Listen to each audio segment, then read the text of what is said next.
Halo semuanya, jadi di kesempatan kali ini gue ingin membuat sebuah video yang agak berbeda dari sebelumnya. Nah, kalau di video gue yang sebelumnya, gue biasanya tuh hanya membahas satu topik aja. Nah, di video kali ini gue itu ingin membahas beberapa topik. Kenapa? Karena gue rasa beberapa informasi ini tuh bisa gue berikan secara bersamaan.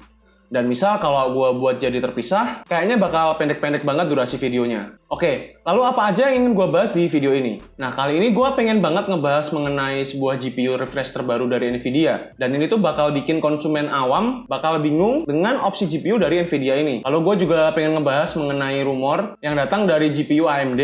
Dan yang terakhir adalah mengenai rumor CPU dan EPU dari AMD. Nah, kira-kira apa aja itu? Langsung aja kita mulai, let's go!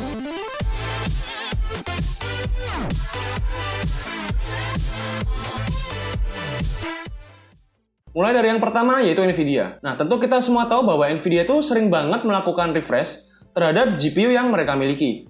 Dan kita juga tahu bahwa mulai dari 2060, 2070, dan 2080 mendapatkan treatment refresh dari Nvidia ini. Kita tahu bahwa penamaan seperti Super, Super KO, TI itu udah biasa banget di GPU Nvidia. Nah, sekarang sepertinya hal itu tuh bakal terjadi lagi. Dan bakal bikin bingung konsumen awal yang belum terlalu paham. Dan sayangnya, ini bukanlah RTX 2080 Ti Super, karena sebetulnya yang dapat giliran refresh kali ini tuh adalah untuk seri GTX 1650. Nah, informasi sebenarnya pertama kali muncul dari seorang user yang bernama MomoMoUS di Twitter yang mereferensikan sebuah update terbaru dari AIDA 64 Extreme. Dan pada update software tersebut, mereka memposting compatibility terhadap dua kartu GTX 1650 yang terbaru.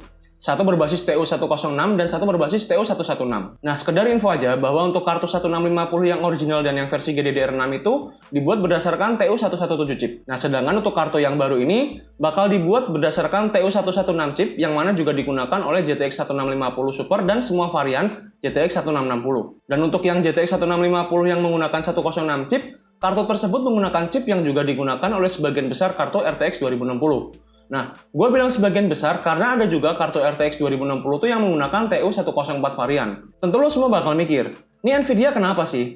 Nah, sebenarnya kalau misal lo lihat di kartu GTX 1650 yang original dan lo compare dengan yang baru ini, baik yang versi TU116 dan 106, kedua kartu ini tuh bakal dilengkapi dengan NVENC Turing yang mana jika lo lihat di versi originalnya, cuman ada Volta aja. Nah, jadi Nvidia bakal punya 3 varian yang bakalan dijual secara bersamaan. Dan kalau misalnya gue bilang, ini sih kurang bagus. Kenapa? Karena orang yang beli kartu low-end itu biasanya jarang banget ngelakuin riset yang mendalam. Dan buat mereka yang cari simple, seperti misalnya orang yang pengen beli PC rakitan yang udah jadi, mereka itu sering banget gak terlalu memperhatikan hal-hal seperti ini. Dan cenderung bingung malah. Karena contoh, kalau orang Indo aja nih ya, kadang lihat PC rakitan misal judulnya i7 itu udah ngerasa, wah mantep banget nih PC rakitannya.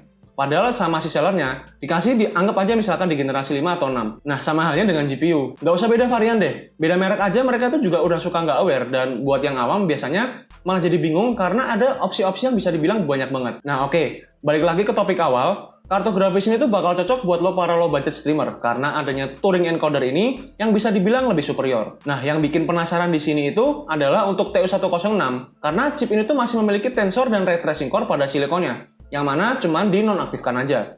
Nah, kayaknya Nvidia tuh pengen ngeluarin chip yang defektif sesegera mungkin dari inventory mereka. Yang mana mungkin aja RTX 3000 series itu bisa dibilang wah banget. Yang sampai-sampai mereka itu berpikir bahwa menyimpan 16 series itu pointless. Dan meski begitu, sampai video ini rilis, seenggaknya udah ada satu vendor yang secara diam-diam udah merilis kartu Ultra ini, dan itu adalah Galaxy. Kartu 1650 Ultra yang dirilis oleh Galaxy ini menggunakan TU106, dan kartu ini merupakan varian keempat dari yang pernah dirilis oleh Galaxy. Meski begitu, untuk core count masih sama dengan model 1650 yang lain. Begitu juga dengan clock speed-nya. Perbedaan di sini tuh ada pada TDP-nya, yang mana adalah 90 watt dan itu 15 watt lebih tinggi dari TU117 model. Tapi juga lebih rendah 10 watt dari TU116 super variannya. Nah, ngomongin soal GPU, sebuah informasi menarik juga muncul dari sisi AMD. Kita semua tahu bahwa sebentar lagi tuh AMD berencana untuk merilis kartu grafis terbaru mereka yang bernama Big Navi atau Navi 21 atau Siena Chiplet. Dan udah diperkirakan bakal terjadi di sekitar akhir tahun ini. Nah, belum juga dirilis oleh AMD, pada update macOS terbaru yaitu Big Sur terdapat sebuah penampakan yang mengagetkan pada driver GPU terbaru untuk macOS Big Sur ini. Seperti yang terlihat pada gambar ini, bahwa terdapat penampakan Navi 31 untuk driver GPU AMD yang tersedia untuk macOS Big Sur ini. Yes, lo nggak salah baca, Navi 31, atau lo juga bisa bilang sebagai third-gen Navi. Wait, ini beneran? Yes. Tentu hal ini membuat sebuah spekulasi baru yang cukup menarik mengenai produk Navi mereka. Karena AMD juga belum memberikan statement apapun soal ini. Nah, tapi kalau kita lihat dari gambar ini aja ya, seenggaknya tuh kita bisa lihat bahwa Navi 31 ini merupakan bagian dari RDNA 3, yang mana AMD memberikan keterangan bahwa kartu grafis ini tuh bakalan menggunakan node yang lebih advance. Jadi, gue berasumsi entah itu 5 nanometer atau mungkin antara 5 dan 7 nanometer. Dan yang jelas, AMD menyatakan bahwa RDNA 3 GPU ini bakal memberikan peningkatan performa 3 kali lipat ketika dibandingkan dengan generasi pertamanya. Nah, meski begitu, sayangnya belum ada rumor lebih jauh mengenai Navi 3 ini, seperti misalnya spesifikasi maupun tanggal rilisnya. Tapi seenggaknya kita tahu bahwa nanti setelah Big Navi rilis, AMD masih punya kejutan lain untuk kita, yaitu Navi 3 dan ini beneran real. Oke, masih dari AMD, kali ini gue ingin share informasi mengenai produk EPU mereka. Ini bukan berita sih sebenarnya, tapi lebih ke konfirmasi dari sumber yang bisa dibilang memiliki reputasi yang bisa dipertanggungjawabkan. Jadi berdasarkan informasi yang gue dapetin, AMD Ryzen EPU dikabarkan bakal menggunakan Vega untuk grafiknya,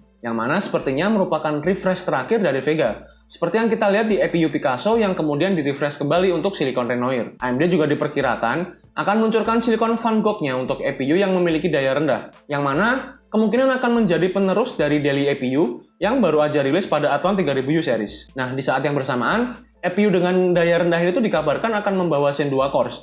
Jadi bisa dibilang ini merupakan selangkah lebih maju dan selangkah mundur. Nah, yang menurut gue bakal menjadi game changer itu adalah kedatangan Rembrandt. Rembrandt itu merupakan generasi setelah Ryzen. Dan nggak hanya menggunakan Zen 3 cores, tapi juga bakalan dilengkapi dengan RDNA based integrated graphic, yang mana dengan kata lain, menggabungkan CPU dan GPU terbaik menjadi satu. Nah, itu tadi adalah update terbaru mengenai EPU terbaru dari AMD. Dan sekarang gue pengen ngebahas dari sisi CPU-nya. Nah, sebetulnya tuh masih belum terlalu jelas mengenai apa yang bakal terjadi setelah Vermeer, Next Generation Ryzen 4000 Mainstream Desktop Series. Sebetulnya udah ada rumor mengenai Warhol dan Raphael, tapi hal ini masih belum bisa dipertanggungjawabkan. Tahun 2021, AMD bakal beralih ke soket yang baru. Jadi Warhol bisa menjadi seri sementara untuk melakukan transisi. Warhol juga dikabarkan masih menggunakan Zen 3, tapi mungkin menggunakan Zen 3 yang di-refresh yang mungkin diberi nama Zen 3 Plus. Nah, meski begitu, saat itu penerus yang diperkirakan itu adalah Raphael dan bakalan membawa Zen 4 cores ke market.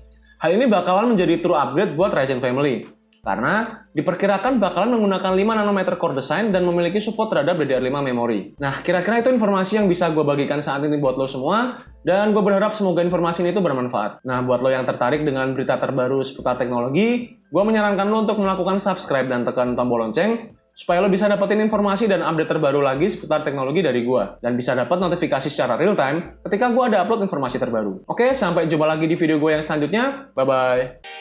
Terima kasih telah menonton video ini. Kalau kalian merasa video ini berguna buat kalian, jangan lupa untuk subscribe channel gue ya. Thank you.